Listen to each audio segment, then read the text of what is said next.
หรือเปล่าเอามาเลยก่อนนั้นเลยเด้อทุกคนเด้อสบายดีทุกคนวันนี้อยู่กับสร้างอนันต์เด้อทุกคนวันนี้สร้างอนันต์จะพาทุกคนไปก้านเขียดในถ้ำเนาะทุกคนเราจะพากันไปก้านเขียดในถ้ำเห็นป่ะคือผู้ใส่ โอ้ยยังโมโหเนาะคุณนำพาเดี๋ยวจะให้ทุกคนเบิ่งถ้ำกันเลยเนาะไปน้ำกันนี่ตอนนี้เนาะทุกคนเขากำลังจะเข้าไปในถ้ำเนาะทุกคนเขาเอิ้นถ้ำอย่างเนี้ยถ้ำลุบผู้ประจนภัยทั้งหลายไปขึ้นมาไอ้พวกมันการเขียนในถ้ำปะเป็นละเราจะตู่เนาะวันนี้ทุกคนเขาจะขึ้นไปข้อนเทิงคุณนะ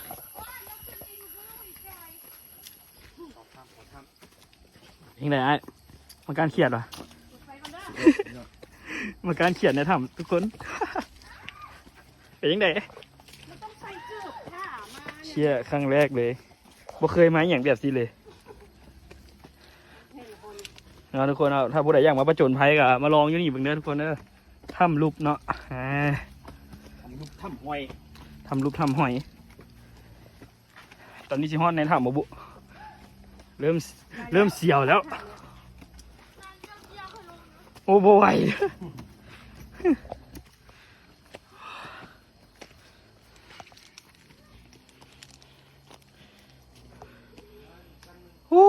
ไหนไงกี่รอดอยู่มาเขาผู้อันนี้จะซอสทางไทยบ่เนี่ยเนาะตอนนี้เขากับฮอดทำเล็กไหลแล้วเนาะตอนนี้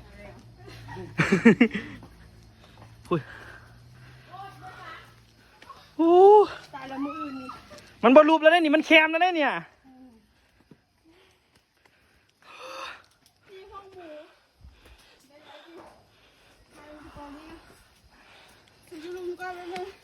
เฮ้ยเป็นยังไงโอ้หอบเลยทุกคนไปเดินหน้าต่อไวอะไรโอ้อย่างวะงาไม่เลยหาให้จองกับบ่จองเป็นวันนี้นะวิธีขึ้นต้องขึ้นจับไปนะจับไปนะ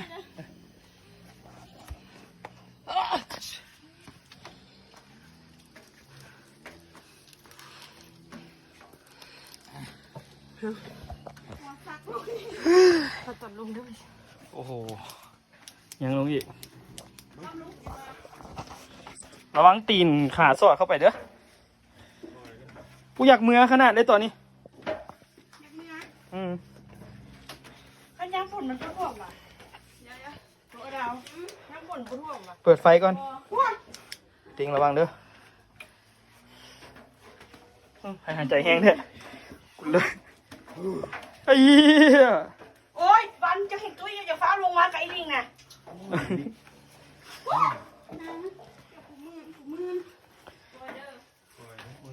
ป้าตีนไอ้ตีนเกือบมันจะตีนแค่เกือบจะหมื่นได้ติ่งเกือบกูมือจับเปล่าเอาบอกว่ามัดใส่หัวกระเป๋ามือนั้นใส่ก็ทำไปก่อนบ่ได้มือเฮ้ยทุกคนเขาจะไปต่อดีป่าวะต่อมาแล้วจะเฝ้าหมดเลยอาจารย์ครับใส่หัวว่ะโอ้ยเซนสโนมเขาเบิ่งเห็นใส่แล้วเปิดแล้วป่ะล่ะเขาทำเกียนต้นสีด้วยมือจูบป้าบอกว่ามือถ้าออกได้ออกทางเก่าอ่ะโอ้งานเลยได้บ่ตอนนี้ผมเคยเขาทำนี่นะงามแท้ทุกคนจะคุ้มหรือบ่เนาะ ความงามกับความลำบากมันมาเทียบคู่กันเลยเว้ยเฮียเปิดแฟลชก่อนตอนนี้เปิดแฟลชแล้วเฮียทางไหนต่ออุ้ยเสียงกองเสียงน้ำมีข้อหีดิป้าที่ผมต้องเลื่อมใช่อุ้ยเลื่อมเลยโอ้มีกำหัวใจเขาจะให้เอาลงอยู่เฮ้ยหน้าพระเลยโ คตรเลื่อมอ่ะ คือหน้าคนนี่ เอาที่เป็ดจังไดต่อนี่แหละเขาเอิ้นมาทำเหล็กไหลนะทุกคนเนาะเหล็กไหลหรือว่าอหย่างไหลกับพวกฮู้วู้อันนี้อะไรเอ่ยนี่แหละเห็นบอทำเหล็กไหลคอยบอกแล้ว เป็นหินท้ายว่ะ นี่ทุกคน อันนี้มันมือตัวเลี่ยม มันเป็นหินซาเนาะไปได้บ่วะอย่าดึงค่อยได้ ข้าวเกิดของมือ ทางนี้บ่มือแล้วเดี๋ยวปรับโคมก่อนให้มันลงดุมก่อนโอเค ก็อะไรหมอนงานไทย ใส่อุ้ยพาองค์น้อยยังให้ดูโอ้ ถ้าเจ้ได้ทำเขาไปซอกพูดเห็นก็มีเนาะนี่แหละพูดแต่มาไว้ทันที ไปเรื่อยๆทุกคนฮอจิพาทุกคนมาเบิ่งสิ่งที่ทุกคนอาจจะบ่เคยเจอเนาะทุกอย่างเนาะไปได้มาใส่ได้เนาะแต่อย่าลบหลู่เลยทุกคนแต่ถือว่าบ่นี่ก็สวยงดงามหลายเนาะ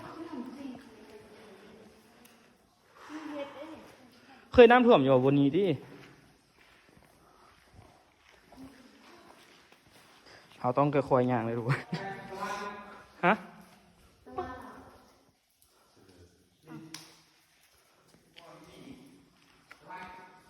สูงในเขาชิรัดเขาอ่ะ โอ้ยทุกคน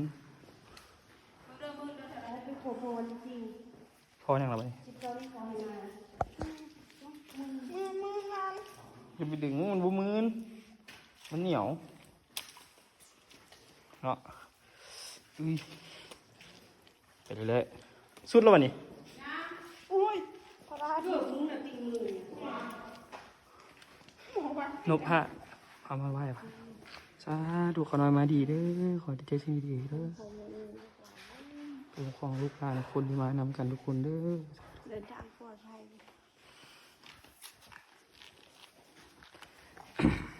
อุ้ยไข่มือนหัว ตะวัน พ่อเขาเป็นยางแบบอันนั้นเลย ตะวันสไลด์เลยตะวันแลนสไลด์ลงไปเลย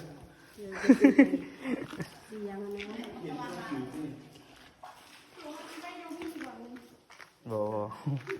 ต้องกลับเลยแหละอยากกลับเลยนะตอนนี้นะ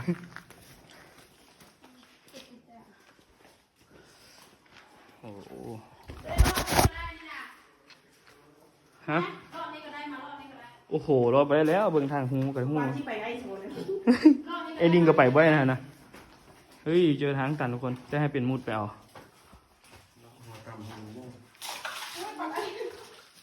แล้วด่าแล้วไปทางไหน ทางนี้เลย มือนจริง ซึ่งก็ไม่อยากไปต่อแล้วทุกคน มันโล่งเลยดิ เดี๋ยวออกทางไหนดีวะโอ้ก็มันก่อนแหละ เริ่ม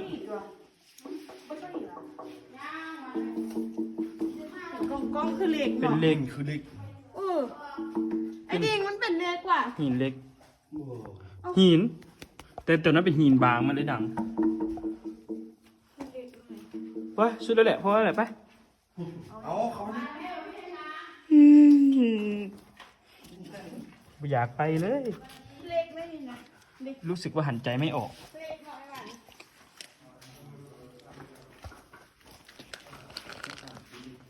เฮ้ยคลิปนี้ก็เป็นคลิปแรกแล้วก็ครั้งแรกนะทุกคนเอ้ย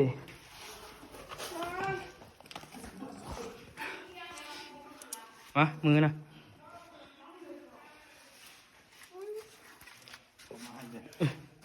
มีคนมาอีกเหรอ่ะ ต้องเข้ามึงก็ไม่เข้าไม่เข้า โคตรเย็นเลยทุกคน บอกเลยว่าอากาศนี่ ว้าวเลยจ้าสุดยอดเลยถ้าจะมีโคมไฟใหญ่ ใส่ไฟไต่นะ เนาะขั้นใส่ไฟเนี่ยจะดีเลย เรียกคุณธรรมที่ละพ่อเขาใส่ไฟไต่ดิให้มันเห็นวิวงาม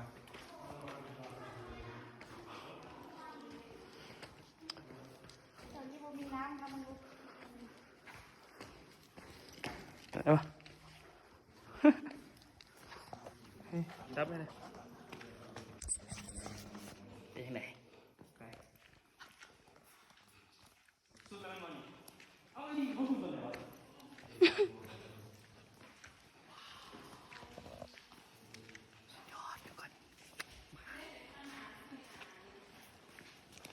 ให้นะ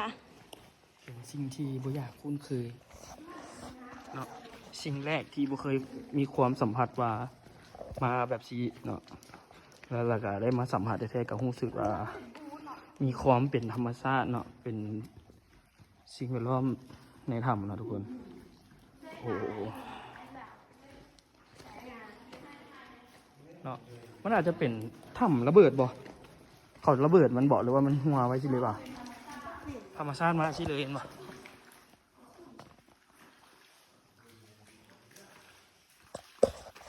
เนาะทุกคนโอ้โหเป็นอย่างซี่เลยได้ทุกคน ถ้าปีใส่เบิ้ลให้ออกไปคืนออกได้ปะ กูว่าจิบพรออกไปเนาะเข้าใจฟิลเล็กน้อยติดถ้ำเลย ไอ้ดิงเป็นเล็กว่ะ หินบางหินบาง คือเล็กเนาะ เบิ่งดูงวันนี้อะไรดี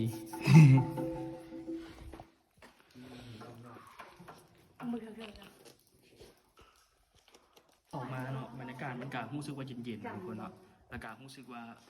มันเงียบแฮงเนาะสมกับเป็นว่าทำอีหลีแล้วสัมผัสครั้งแรกรู้สึกเลยว่า เป็นบอลที่แบบว่าน่า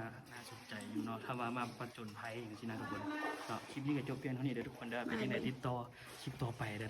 ทุกคนตอนนี้ก็ได้ออกมาแล้วนะทุกคนบอกเลยว่าทางในนี่โคตรงามเลยเนาะแล้วก็เป็นมีความเป็นธรรมชาติเนาะเป็นไง เมื่อย ไอ้หูเป็นไงคำไอ้หูเป็นไงโอ้โหคำเบาเดียวกันเลยเวลี่เมื่อยเลย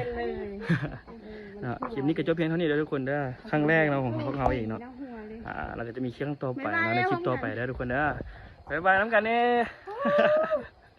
โอเคบ๊ายบาย